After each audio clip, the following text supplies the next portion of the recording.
Hello, hello, hello. Welcome. Welcome to day 7 of this amazing journey of NLP Simplified 30-day challenge, 5 minutes per day. Today, we are going to have this discussion about something very interesting. Like yesterday, we talked about how to build rapport, and we asked you to take notes on what kind of a rapport are you currently building. Today, the concept is about building rapport using NLP. But before we begin, I would request you to please take digital notes, and all your notes have to be put in the comments below, whether you're watching on YouTube or on Facebook. Please put your comments below this. This will really help you to take action. So let's start with building rapport using NLP.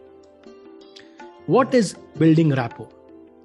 Rapport is an ability to enter someone else's world, to make them feel and let them know that you understand them, and then that there is a strong connection between the two of you, or between you and the group, or between you and the team. So rapport is the ability to enter someone else's world. So we all know that we live in the world of our own. Our entire mind has a world around this.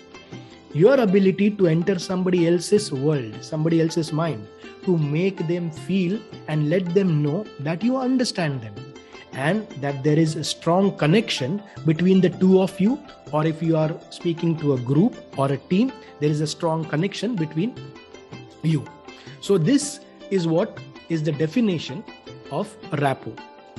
Now, let's look at today's mindset. There are 7 ways to build rapport that we will share here. Let's see what can you do to build rapport. The first way is to mirror. You can mirror. Mirroring is an example where you do subtly what the other person is doing, but as if you are mirroring that action. So if you are looking at a mirror and you raise your left hand, the mirror raises its right hand. Correct?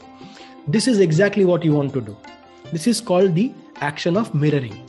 This gives signals that somebody is like you. It's like you standing in front of a mirror. The second way of building rapport is to match. To match exactly what the other person is doing. So it's not a mirror, it's not the opposite. You do exactly what the other person is doing. But mind you, while you do this, you need to be aware that you are doing this in a very subtle way, because the idea is not to manipulate things. The idea is to really connect with someone. So be genuinely interested in matching the way that they are talking. Matching can be done in multiple ways. It can be done through your body language or through the tonality of the sound. So if somebody is talking very high, you go high. Somebody is speaking slowly, you match their pace by speaking slowly. The third way is to paraphrase. Paraphrasing is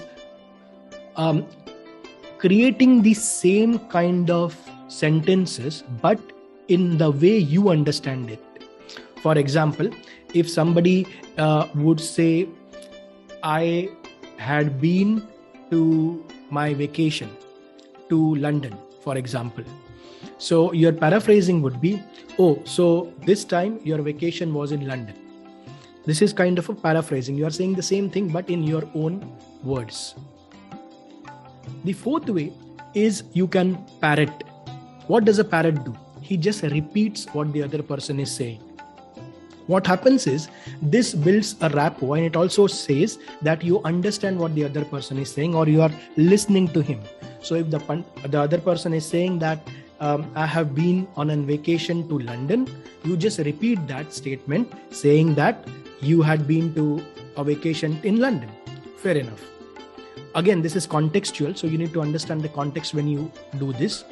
The fifth way to build rapport is to agree. An agreement is a sign that you are connected, you are building rapport. Now, you don't have to agree blindly. You don't have to agree just because you have to build a rapport.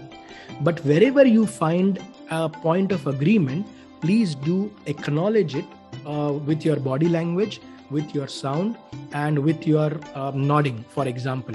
It shows that yes, we are in agreement.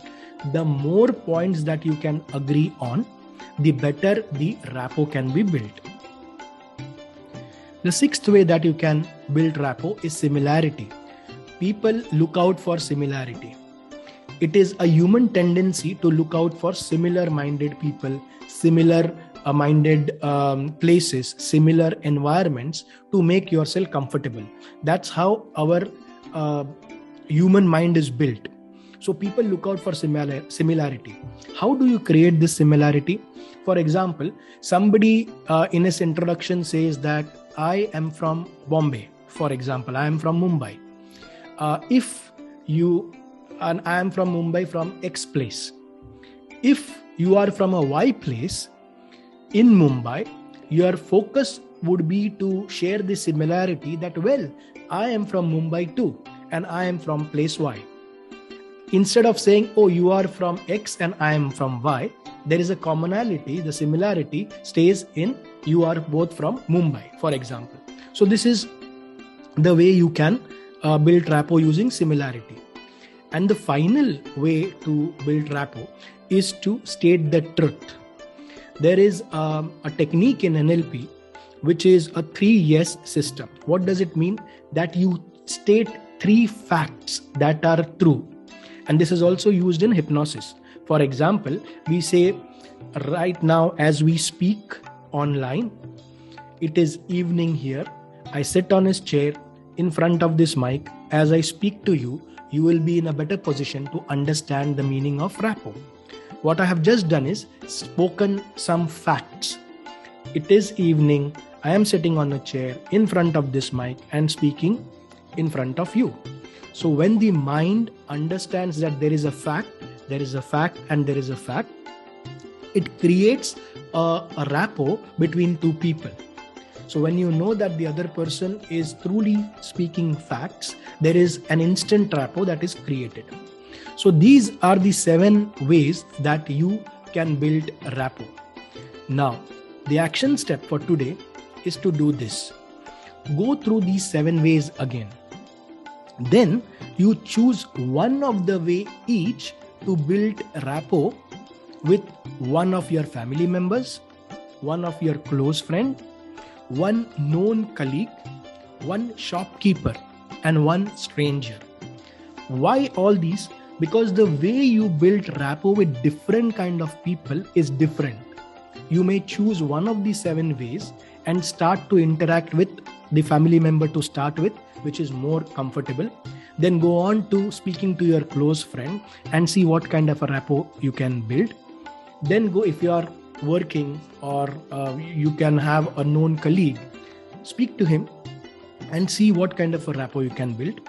The next time you go shopping, try to build a rapport with the shopkeeper.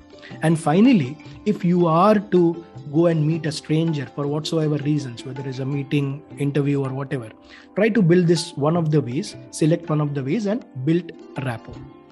And finally, the most important thing is to share your experience, and the digital notes that we asked about to take here right at the beginning, please put it in the comments. It's very important that people can learn from your experience and you can learn from other people's experience. I say this every time. Please put in your comments, like, share, and get new people in your community to understand the importance and the beauty of NLP. This was today's 5 minutes. Thank you so much. Bye-bye.